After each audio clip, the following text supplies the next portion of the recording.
Kuyintokoto kimi kunemukela nonke kulomsebenzi lomkhulu nakangaka lapho khona sisukumisa khona lolu phawu lolutasitshengisa ukuthi sitawugubha kanjani umkhosi welisuku lenkosi lapho khona ihlanganisa ema-50 nesiphohlongo kanye nalapho sikhumbula khona uphakamiswa kwenkosi ukuthi ihlale esihlalweni kusukela nga-1986 lapho sisho khona sithi sengu-40 years solo ingonyama yeMaswati yathatha isihlalo sebukhosi.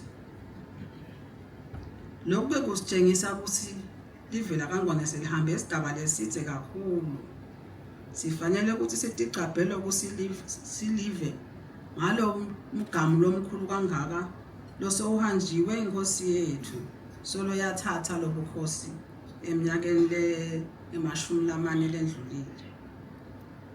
Ngakho-ke nami ngidiva ngihloniphekile ukuthi ngimeme onke eMaswati mhlaba wonke waKaNgwane jikelele kuthi kude kuhlanganyele nemakhosi aKaNgwane kuthi sikhumbule lolusuku lolukhulu kangaka.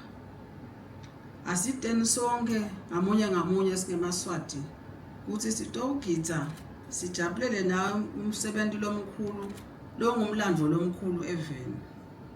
Lo mkhosi lona-ke bekunene usiniketa lithuba singeMaswati ukuthi sihlangane kanye sonke sibe munye sigubhe lo msebenzi wengenyama lomkhulu kangaka ngekubambana njengelive laKaNgwane solo sibuka lendlela lenze kangaka bese sihambile lenkosi yethu.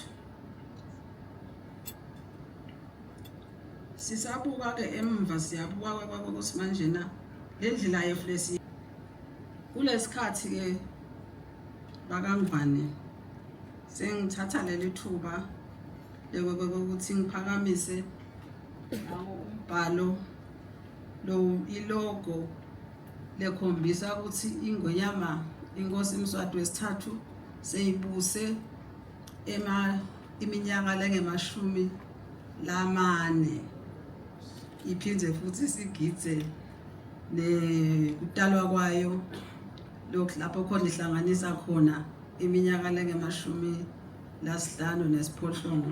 Siyabonga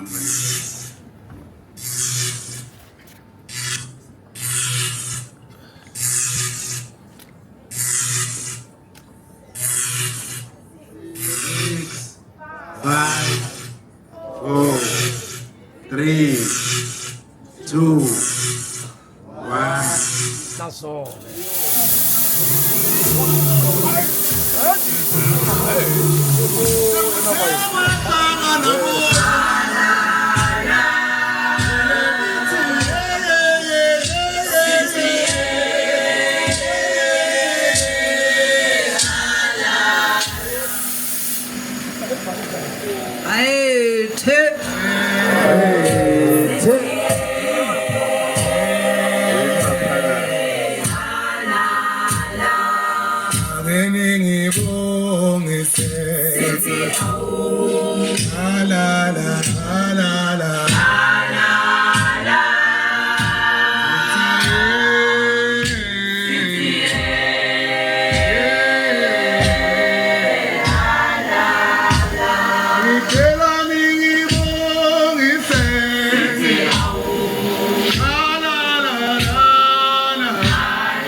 Mabukisi Foundation, lwati nebuve ingcebo.